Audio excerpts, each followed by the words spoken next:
It is also over the years, Minecraft has grown from an indie single-player game to a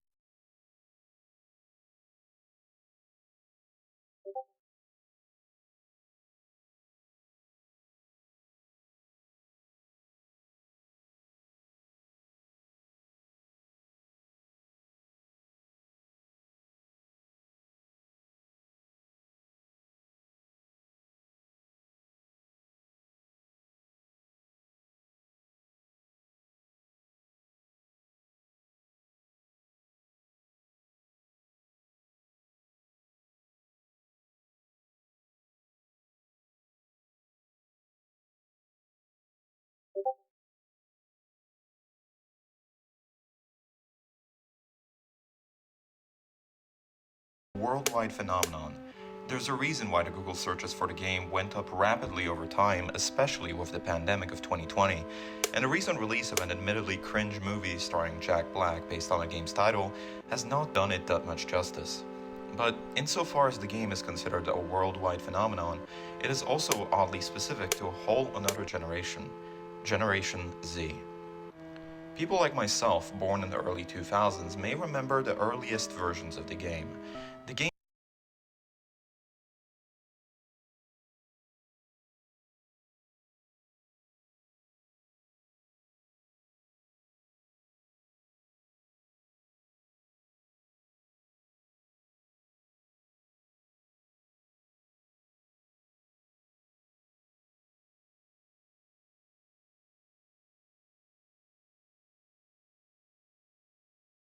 game that we grew up on is sadly just no longer here. It is no longer here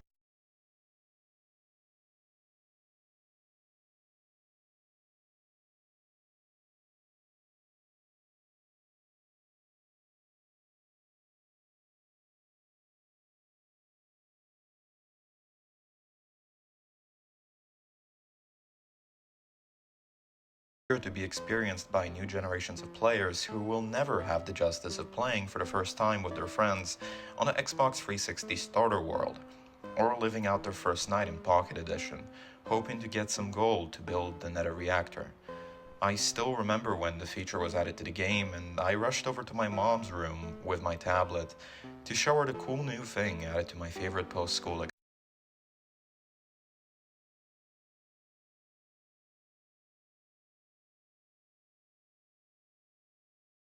experience.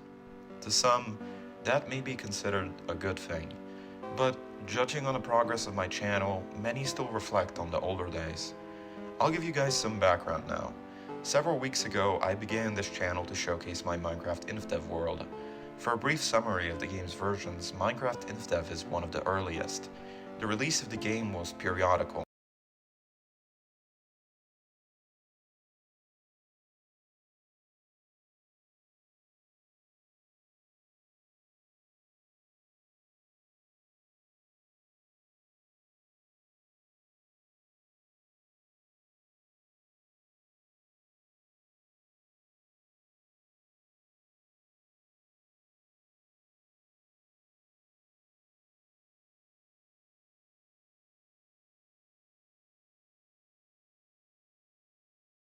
As explained in a 2011 interview between Minecraft's creator Notch and Bethesda's Todd Howard, conducted around the same time as the game's official release during Minecon on the 11th of November 2011, in commemoration of the end of World War I. That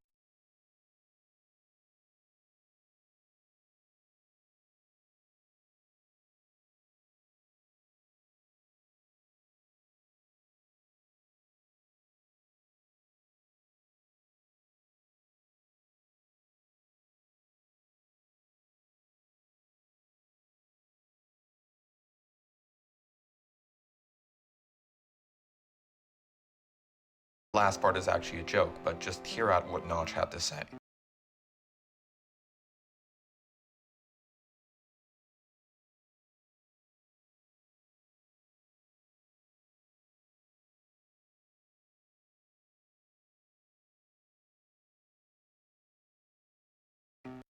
Part of the reason we chose the release date, 11/11, because they can just drop the game and start playing Skyrim instead. I think it's really cool we have the same release date, but isn't your game out? Like, what does it mean when that's your release date? Well, I can finally play Minecraft? No, you can play it already. That's why it didn't really matter which date we picked, because we're gonna keep selling it. We're not gonna have like a huge weekend. Right. So, but it's basically when we're out of beta, and then we're gonna try to do like a big thing about it. So, get the fans involved with, are we gonna make it and stuff like that.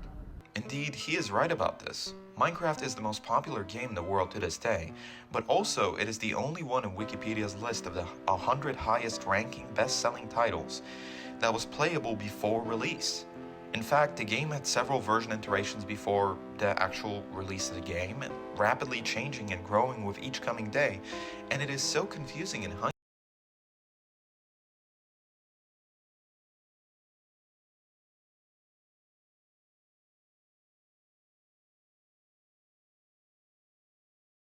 how the typical 2-week Minecraft stage where you play the game with friends and then get bored of the lack of final progression and instead make only one world to play on forever. How the game was always intended to be played. But was it? If you don't switch version to version like the game developed when it only had a 1 or 2 person team, updates take months to come by just so you can get horses or rideable ghasts or a big scary boss or llamas. Okay, Minecraft's progression sucks, it's ass, and it has been for the last 10 years or so. Not just linear progression of the game's development, that early experimentation when the game could be taken in any foreseeable direction possible, that really was key. Once the game became something, it is no longer so playable because now it is something rather than nothing, rather than a void that you can make and turn to your own liking. With Minecraft for the Ages, I can basically play every update as if the game were upgrading before my very eyes in real time.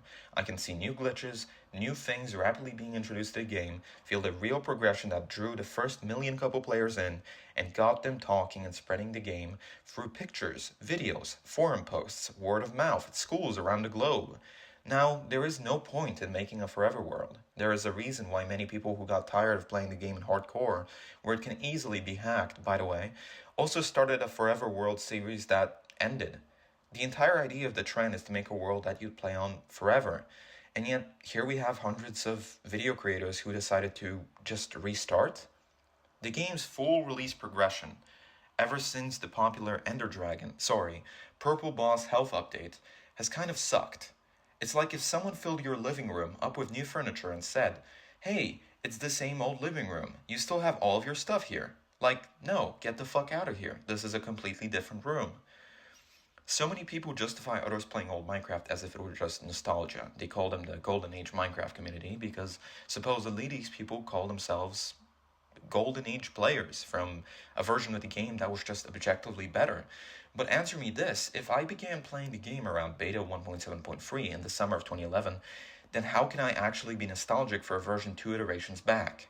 The textures, the world, the absence of mobs at all, prior to their development, is just not something that I'm very familiar with. I wanted to make a video to justify why so many people play such a version, that is, before their time. And rather than resorting to the simple explanation of simplicity or replayability, my argument on this topic, different from the plenty of other YouTubers who have made their own, takes on this perplexing situation known, is that the game is just fun. Old Minecraft allows you to have fun by setting your own goals. The first time I was introduced to this game, and I decided to introduce somebody else to it, story time by the way, was when my dad brought me over to his rich friend's house and I was sitting with this kid who was like 4 years older than me, so autistically, I walked over to him and showed him this game, and he goes, what's that? And I say, it's a game.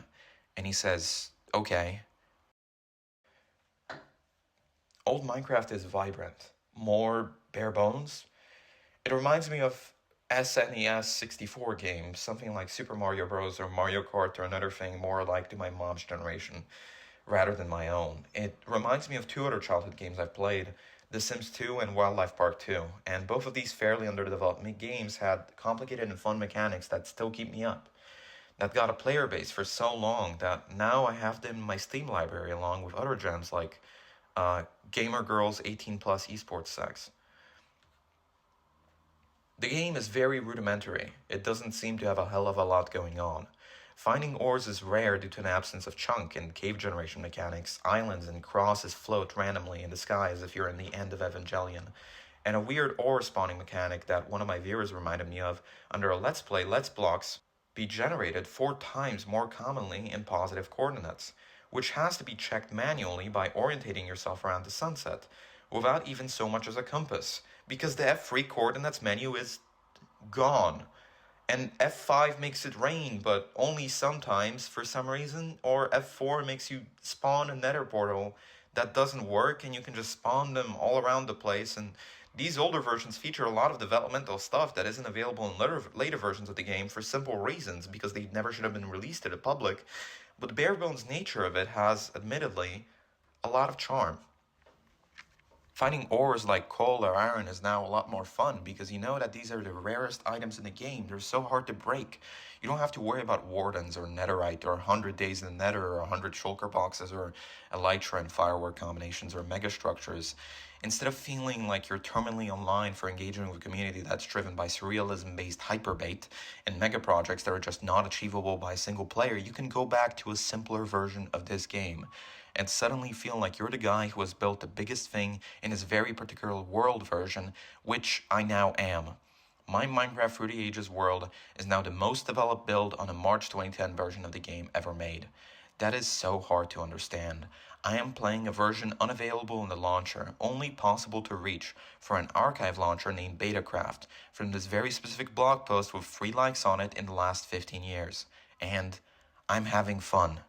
Because it feels like I'm exploring a completely new and different frontier, ironically. It feels like I'm not only playing a sandbox game, but exploring the limitations of it. And instead of just the nausea from the nothingness of sitting behind a computer screen and playing the same old game for the 1000th time, it feels like I'm just sort of jumping back to basics and using my imagination to make something that's not there, discovering new things along the way. First, I discovered the coordinate glitch.